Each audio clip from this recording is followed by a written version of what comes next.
8. Chegando a um acordo com o autor. O primeiro estágio da leitura analítica cumpriu-se quando você aplicou as 4 regras listadas no fim do capítulo anterior, as quais, juntas, permitem que expresse o assunto do livro e esboce sua estrutura. Agora, está pronto para prosseguir ao próximo estágio, o qual também se compõe de 4 regras de leitura.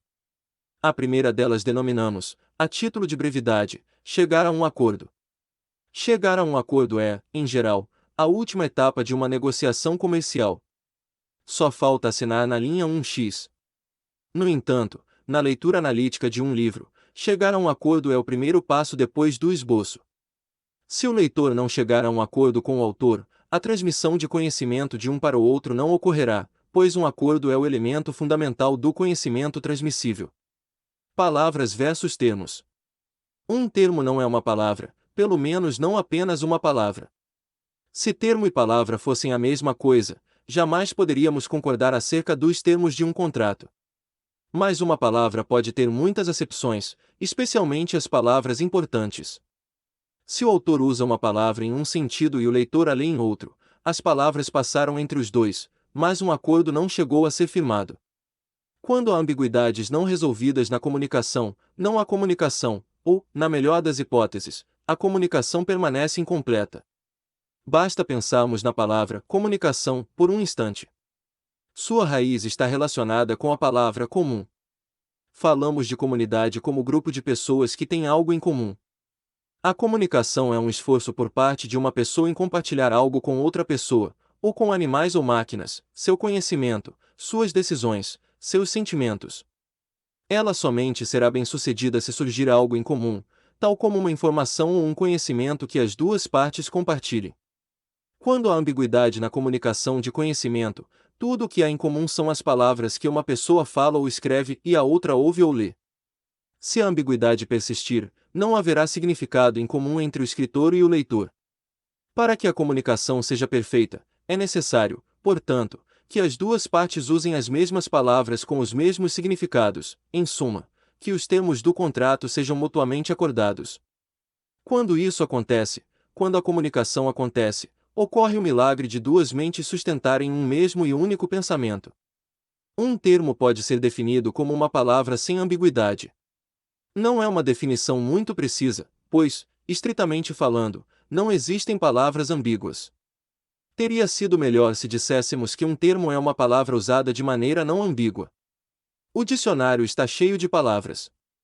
Quase todas são ambíguas, no sentido de que quase todas têm vários sentidos. Mas uma palavra que tenha vários sentidos só pode ser usada com um sentido de cada vez.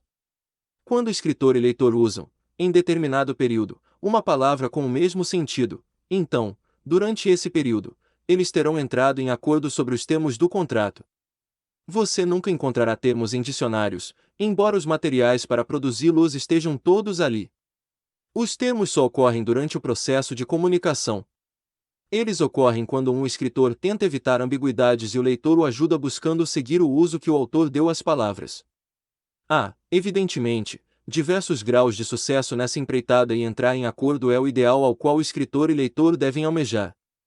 Dado que essa é uma das realizações principais da arte de escrever e ler, podemos definir os termos como o uso experiente das palavras em prol da comunicação de conhecimento.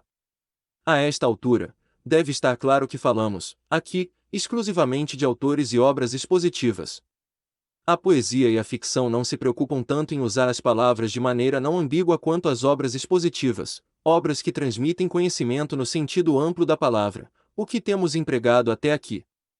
Poderíamos até mesmo dizer que a melhor poesia é aquela que apresenta as ambiguidades mais ricas e que o melhor poeta é aquele que é por vezes intencionalmente ambíguo em seus textos. Trata-se de um insight importante sobre poesia, o qual examinaremos detidamente mais tarde. Obviamente, essa é uma das principais diferenças entre o campo da poesia e o das obras expositivas ou científicas, na arte literária. Estamos prontos para declarar a quinta regra de leitura, de uma obra expositiva. De maneira geral, é esta: você deve localizar as palavras importantes do livro e descobrir como o autor as utiliza. Mas podemos tornar essa explicação mais precisa e elegante. Regra 5. Encontre as palavras importantes e, por meio delas, entre em acordo com o autor. Note que a regra tem duas partes. A primeira parte significa localizar as palavras importantes, isto é, as palavras que se destacam qualitativamente. A segunda consiste em determinar o sentido dessas palavras, conforme são usadas, com precisão. Eis aí, portanto, a primeira regra do segundo estágio da leitura analítica, cujo objetivo não é delinear a estrutura do livro, mas interpretar seu conteúdo ou mensagem. As demais regras deste estágio, a serem discutidas no próximo capítulo, são semelhantes a esta em um aspecto importante. Elas também exigem que você dê dois passos, um diz respeito à linguagem em si, enquanto o outro passo supera a linguagem e vai até o pensamento que está por trás dessa linguagem. Se a linguagem fosse um meio puro e perfeito, esses passos não seriam necessários. Se toda palavra tivesse um e apenas um sentido, então as palavras nunca seriam usadas de maneira ambígua se, em suma, toda palavra fosse um termo ideal, a linguagem seria um meio diáfano. O leitor seria capaz de enxergar o conteúdo da mente do autor de maneira direta, sem refrações nem turvações. Se fosse assim, o segundo estágio da leitura analítica não seria necessário. A interpretação seria totalmente desnecessária. Mas, é claro, as coisas nunca são assim. Não haveria utilidade para ela nem para projetos irreais de línguas perfeitas, como o filósofo Leibniz e seus seguidores tentaram criar. Na realidade, se eles tivessem conseguido, não haveria mais poesia. Portanto, a única coisa a fazer quando se quiser transmitir ou receber conhecimento, no caso das obras expositivas, é usar a linguagem da maneira mais inteligente possível. Uma vez que a língua é um meio imperfeito para transmitir conhecimento, ela também funciona como obstáculo para a comunicação. As regras de leitura interpretativa servem justamente para superar esse obstáculo. O mínimo que podemos esperar do escritor é que ele se esforce ao máximo para superar a barreira que a língua inevitavelmente representa, mas jamais devemos esperar que o autor faça tudo sozinho. Precisamos encontrá-lo no meio do caminho. Nós, leitores, temos de cavar o túnel a partir do nosso lado, na esperança de encontrar o túnel aberto pelo autor do lado dele, no meio do trajeto. A probabilidade de que as mentes se encontrem por meio da linguagem depende da vontade de leitor e autor trabalharem juntos. Assim como o ensino não beneficia ninguém, a não ser que haja uma atividade recíproca ao ensino, assim também nenhum autor, a despeito de sua capacidade como escritor, conseguirá fazer-se comunicar sem uma atividade recíproca por parte dos leitores. Se não fosse assim, as habilidades de escrita e leitura jamais conseguiriam reunir mentes, não importa se foi feito muito ou pouco esforço para isso, assim como duas pessoas que abrissem um túnel em lados opostos de uma montanha jamais se encontrarão se não entrarem em acordo sobre os princípios de engenharia que irão seguir. Conforme comentamos anteriormente, cada regra de leitura interpretativa possui dois passos. Se fossemos mais técnicos, diríamos que tais regras possuem um aspecto gramatical e um aspecto lógico. O aspecto gramatical lida com as palavras. O passo lógico lida com os sentidos ou, mais precisamente, com os termos. Ambos os passos são necessários para haver comunicação. Se a linguagem for usada, mas não houver pensamento, então nada terá sido comunicado. E pensamentos ou conhecimentos não podem ser transmitidos sem linguagem. A gramática e a lógica são artes que se ocupam da linguagem em relação ao pensamento e do pensamento em relação à linguagem.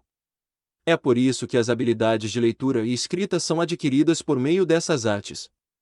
Essa questão de linguagem e pensamento, especialmente a distinção entre palavras e termos, é tão importante que vamos até correr o risco de parecer repetitivos. A questão é que uma palavra pode ser o veículo para muitos termos, ao passo que um termo pode ser expresso por muitas palavras. Vamos ilustrar essa questão de maneira mais esquemática. A palavra leitura foi usada em muitos sentidos ao longo desta discussão. Tomemos 3 desses sentidos. A palavra leitura quer dizer 1. Leitura para entretenimento, 2. Leitura para obtenção de informações e 3. Leitura para adquirir entendimento. Simbolizemos a palavra leitura com a letra X e seus 3 sentidos com as letras A, B e C. Assim sendo, os símbolos chá, X, B e XC não são 3 palavras, pois X permanece o mesmo. Eles são 3 termos, com a condição de que você, como leitor, e nós, como escritores, saibamos quando o X está sendo usado em um sentido ou em outro. Se escrevêssemos chá em determinado ponto e você lesse XB, estaríamos escrevendo e você estaria lendo a mesma palavra, mas não da mesma maneira. A ambiguidade impede, ou ao menos dificulta, a comunicação.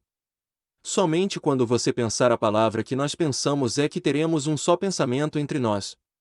Nossas mentes não conseguem se encontrar em X, mas somente em X, X, B e XC, somente aí teremos entrado em acordo. Como encontrar as palavras-chave? Chegou a hora de aprendermos a pôr a mão na massa e encontrar os termos. Como fazer isso? Como encontrar as palavras-chave de um livro? Tenha certeza de uma coisa: nem todas as palavras que o autor utiliza são importantes. E mais, a maioria das palavras não é importante. Somente as palavras que ele utiliza de maneira especial são importantes para ele e para nós, leitores. Não é uma questão absoluta, evidentemente, mas é uma questão de grau. As palavras podem ser mais ou menos importantes. Nossa única preocupação, no entanto, é que algumas palavras em um livro são mais importantes que as outras. De um lado, há as palavras que o autor usa da mesma maneira utilizada pelas pessoas comuns. Já que o autor as usa de maneira coloquial, o leitor não terá dificuldade com elas. Ele está familiarizado com suas ambiguidades e cresceu acostumado com a diversidade de sentidos que aparecem neste ou naquele contexto. Por exemplo, a palavra leitura aparece no livro A Natureza do Mundo Físico, The Nature of the Physical World, de A.S. Eddington. O autor fala de leitura de ponteiros, isto é, da leitura de mostradores e medidores de instrumentos científicos. Usa a palavra leitura, em sentido coloquial. Para ele, não se trata de uma palavra técnica. Ele confia no uso coloquial da palavra para transmitir seu pensamento ao leitor. Mesmo que tivesse utilizado a palavra leitura em outro ponto do livro com um sentido diferente, digamos, uma expressão como natureza da leitura, ele poderia continuar confiando na habilidade do leitor em detectar a mudança de sentido. O leitor que não conseguisse fazer isso não conseguiria conversar com seus amigos ou conduzir sua vida cotidiana. Mas Eddington não consegue usar a palavra causa de maneira tão despreocupada. A palavra até pode ser comum, do ponto de vista de seu uso cotidiano, mas ele a utiliza com um sentido totalmente especial quando aborda a teoria da causação. A maneira como a palavra tem de ser entendida é algo que autor e leitor têm de considerar seriamente. É exatamente por isso que a palavra leitura é importante neste livro. É inviável prosseguirmos simplesmente utilizando-a de maneira coloquial. Todo autor usa a imensa maioria das palavras de maneira coloquial, confiando que o leitor saberá qual o sentido correto a ser entendido. Estar ciente desse fato é algo que ajudará você a detectar as palavras mais importantes de um livro. Porém, não devemos nos esquecer de que as palavras não são igualmente familiares quando usadas em diferentes épocas e lugares. Escritores contemporâneos empregarão a maioria das palavras da maneira como são usadas hoje, e você certamente saberá quais são essas palavras simplesmente porque está vivo hoje. Mas a leitura de livros publicados no passado poderá se mostrar uma tarefa mais complicada, já que não será tão fácil detectar as palavras que o autor utiliza da maneira que a maioria das pessoas utilizava na época e no lugar em que escreveu. O fato de alguns autores empregarem intencionalmente palavras arcaicas, ou sentidos arcaicos para essas palavras, complica ainda mais, assim como acontece na tradução de livros escritos em outras línguas. Apesar disso, não deixa de ser verdade que a maioria das palavras de qualquer livro pode ser lida da mesma maneira utilizada numa conversa com amigos. Escolha qualquer página deste livro e conte as palavras que utilizamos dessa maneira, todas as preposições, conjunções e artigos, bem como a maioria dos verbos, substantivos, advérbios e adjetivos. Até agora, neste capítulo, poucas palavras são realmente importantes: palavra, termo, ambiguidade, comunicação, e talvez uma ou outra palavra além dessas. De todas elas, termo é certamente a mais importante e as demais são importantes quando relacionadas a ela. É impossível localizar as palavras-chave sem que você se esforce em entender os trechos em que aparecem. Essa situação é paradoxal. Se você entender o trecho, então obviamente saberá quais palavras são as mais importantes. Se não entender plenamente o trecho, então provavelmente não saberá a maneira como o autor faz uso de certas palavras. Se assinalar as palavras que o incomodam, é provável que encontre exatamente as palavras que o autor usa de maneira especial. Isso acontece porque você não enfrentou dificuldade com as palavras que o autor usa de maneira coloquial. Do seu ponto de vista de leitor, portanto, as mais importantes são as palavras que mais o incomodam. É muito provável que essas palavras também sejam importantes para o autor. Ou talvez não. Pode acontecer de algumas palavras importantes para o autor não o incomodarem, exatamente porque você as entendeu. Nesse caso, você chegou a um acordo com o autor. Somente nas palavras em que ainda não chegou a um acordo com o autor ainda lhe resta trabalho a fazer.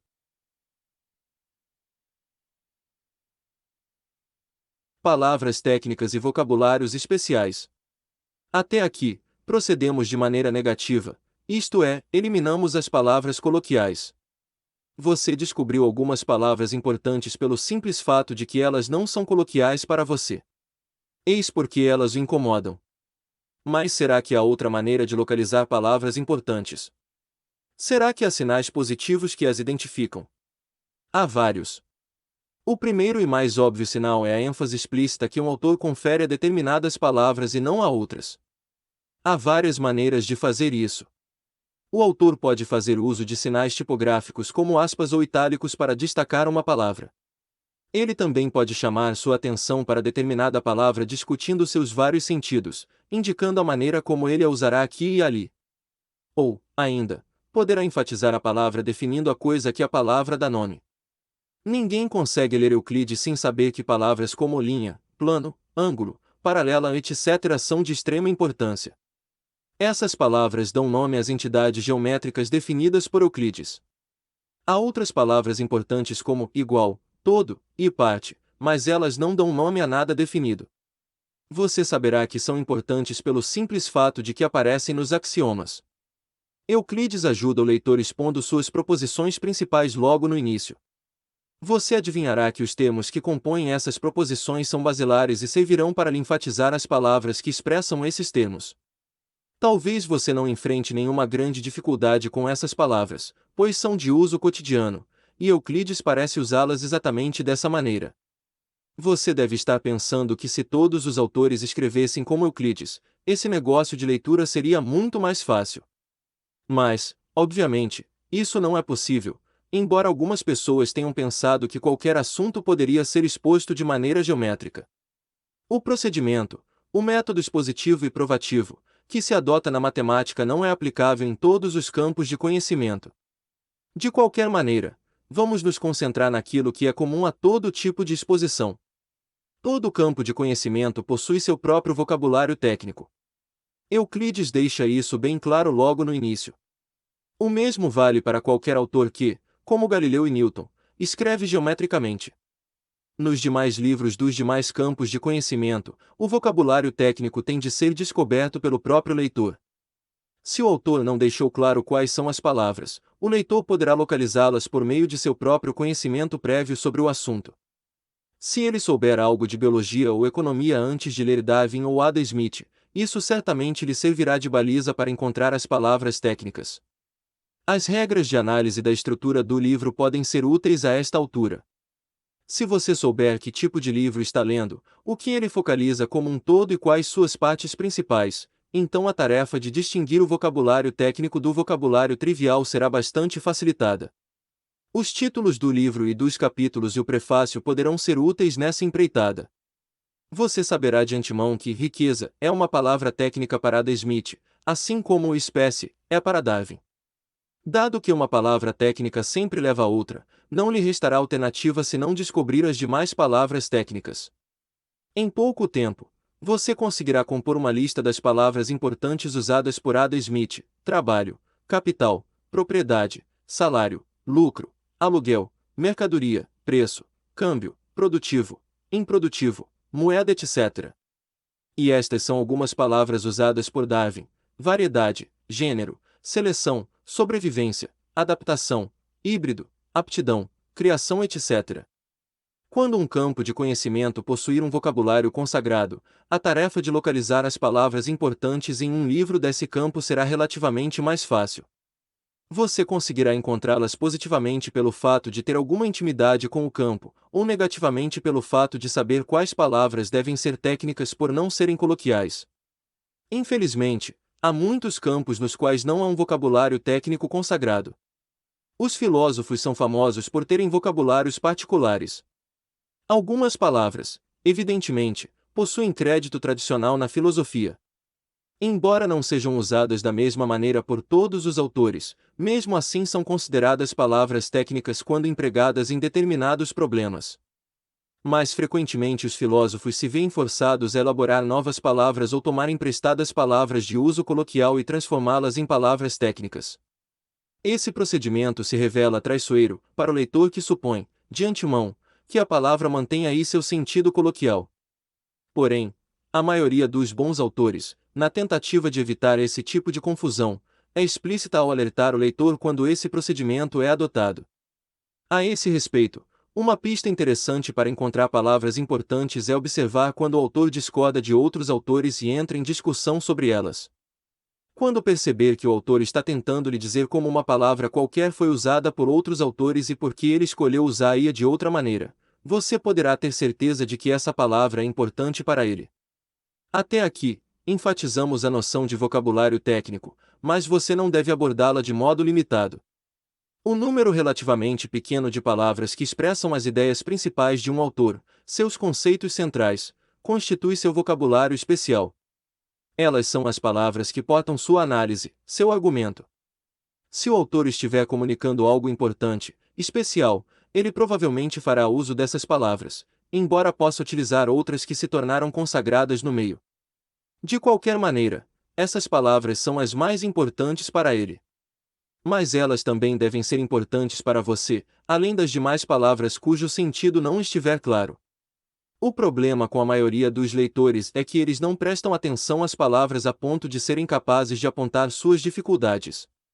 Eles não destacam as palavras que não entendem suficientemente das palavras que entendem. Tudo aquilo que sugerimos para ajudá-lo a encontrar as palavras importantes de um livro não será de nenhuma utilidade se você não se esforçar deliberadamente para anotar as palavras nas quais deve se concentrar para encontrar os termos que tentam transmitir. O leitor que não conseguir marcar as palavras que não entende estará fadado ao fracasso. Se você estiver lendo um livro que pode aumentar seu conhecimento, então logicamente nem todas as palavras lhe serão perfeitamente inteligíveis. Se fingir que todas as palavras são coloquiais, que são todas do mesmo nível de inteligibilidade das palavras de um artigo de jornal, não fará progressos no entendimento do livro. Você terá mais sucesso lendo jornais, pois os livros não lhe serão úteis se não tentar entendê-los. A maioria das pessoas está viciada na leitura passiva. A principal falha do leitor passivo é sua desatenção em relação às palavras e, consequentemente, sua incapacidade em chegar a um acordo com o autor. Como encontrar os sentidos? Localizar as palavras importantes é apenas o começo da tarefa. Até aqui, só indicamos os locais do texto nos quais você terá de se esforçar. Há outra parte da quinta regra de leitura que ainda não resolvemos. Vamos nos concentrar nela agora. Suponhamos que você tenha marcado as palavras que o incomodam. E agora? Há duas possibilidades principais. Ou o autor está usando essas palavras com o mesmo sentido ao longo do texto, ou com dois ou mais sentidos, alternando-os aqui e ali. Na primeira alternativa, a palavra corresponde a um único termo, e um bom exemplo disso podemos encontrar em Euclides.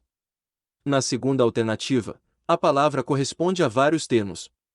À luz dessas alternativas, seu procedimento deverá ser este: primeiro, procure determinar se a palavra possui um ou mais sentidos. Se tiver mais de um sentido, tente descobrir como eles se relacionam. Por fim, anote os trechos onde a palavra é usada com este ou aquele sentido e tente descobrir, pelo contexto, qual razão levou o autor a alternar o sentido. Isso permitirá acompanhar a palavra em sua mudança de sentido com a mesma flexibilidade com que o autor a emprega. Porém, a esta altura você poderá observar, tudo está muito claro, exceto o principal. Como se descobrem os sentidos? A resposta, embora possa parecer insatisfatória, é simples. É necessário paciência e prática. A resposta é que você tem de descobrir o sentido de uma palavra que não entende por meio do significado de todas as palavras que você entende no contexto.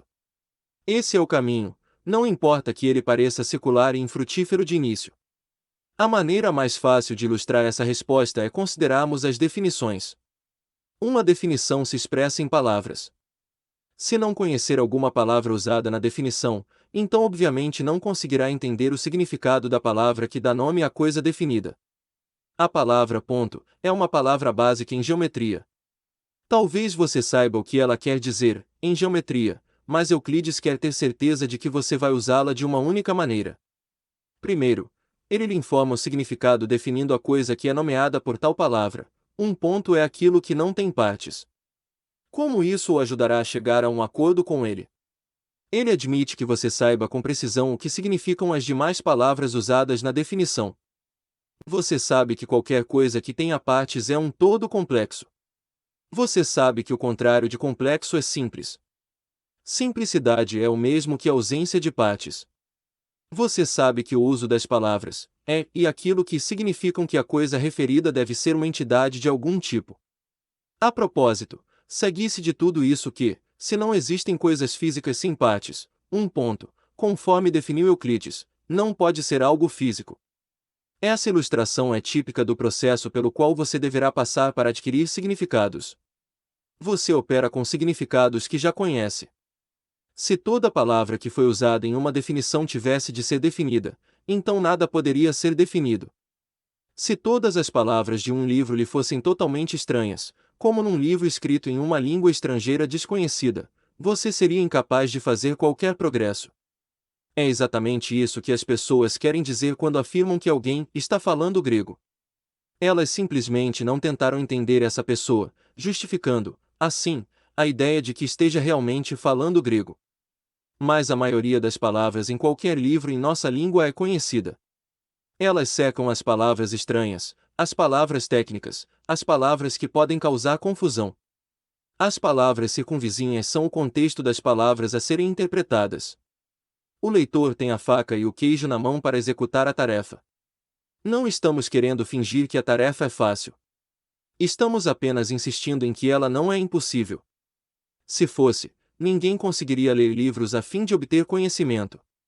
O fato de que um livro pode fornecer novos insights ou esclarecer determinado assunto indica que, provavelmente, ele contém palavras que não são prontamente compreensíveis.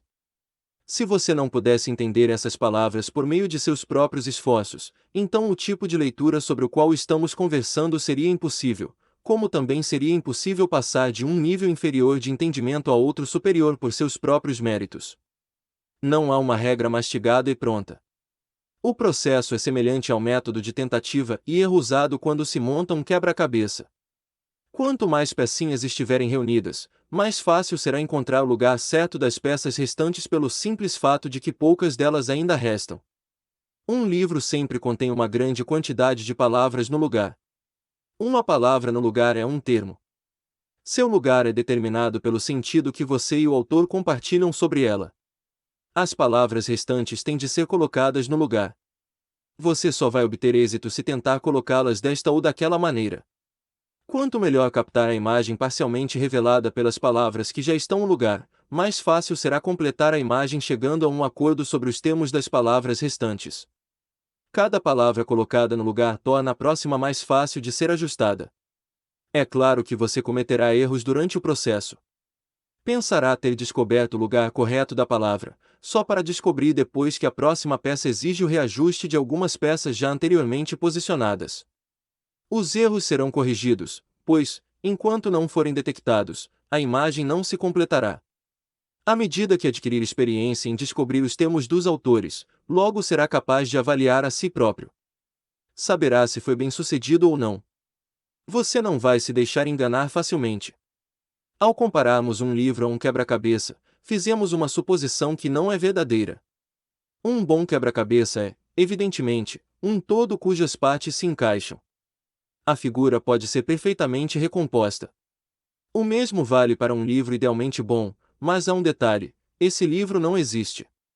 À proporção que os livros sejam bons, seus termos serão tão bem expostos e concatenados pelo autor que o leitor não sentirá dificuldade em interpretá-los com o devido proveito.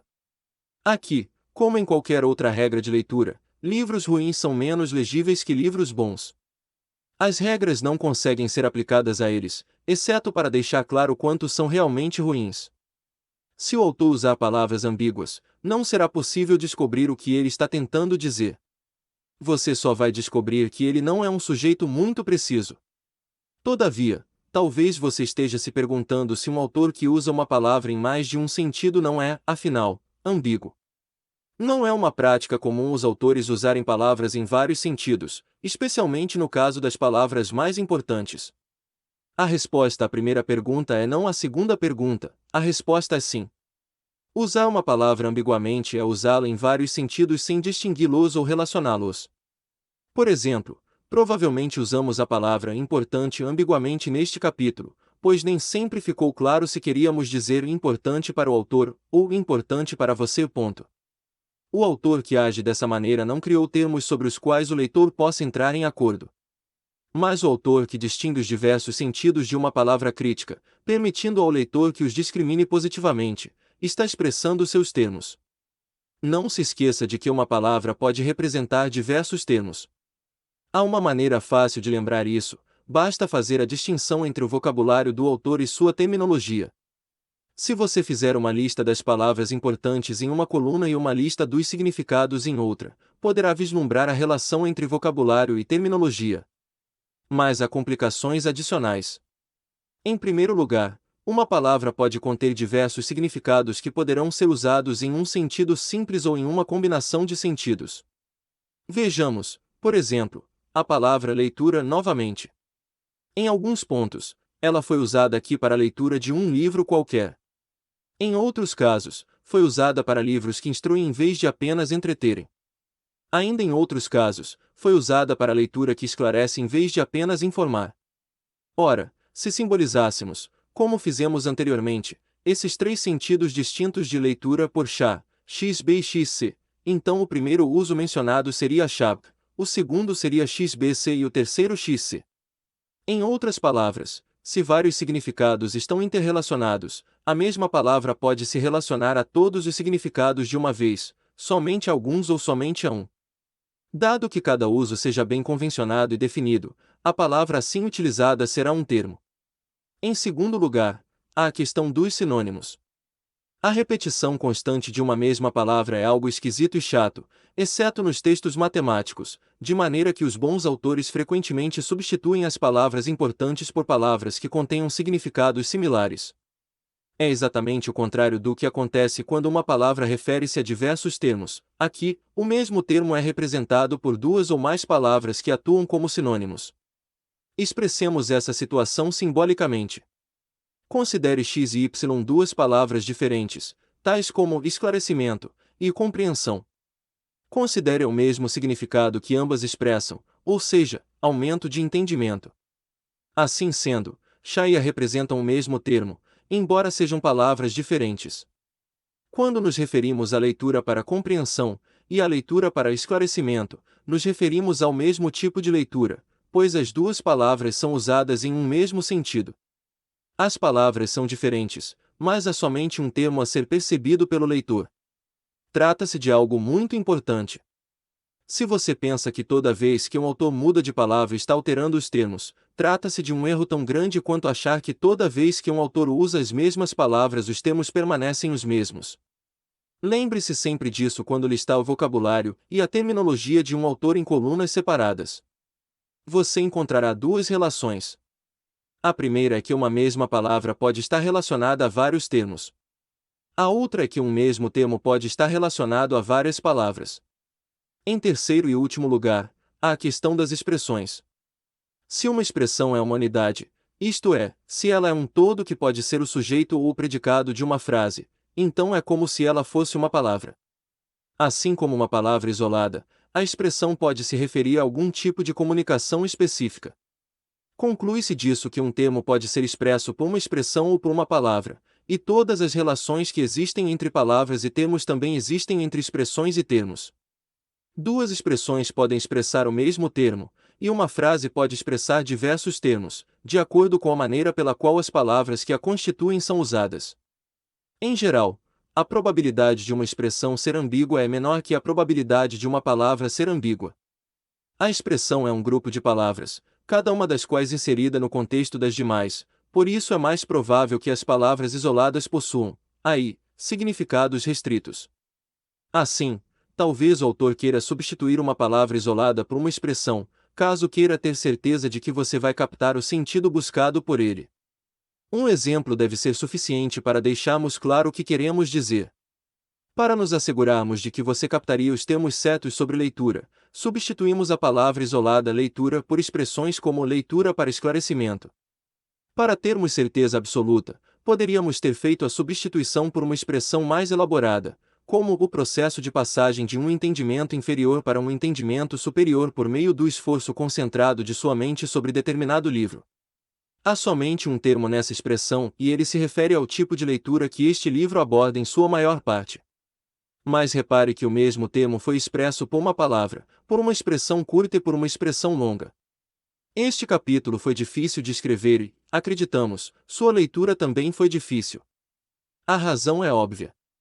A regra de leitura que abordamos aqui só poderia ser apresentada de maneira plenamente inteligível se todas as explicações gramaticais e lógicas sobre as palavras e os termos fossem expostas.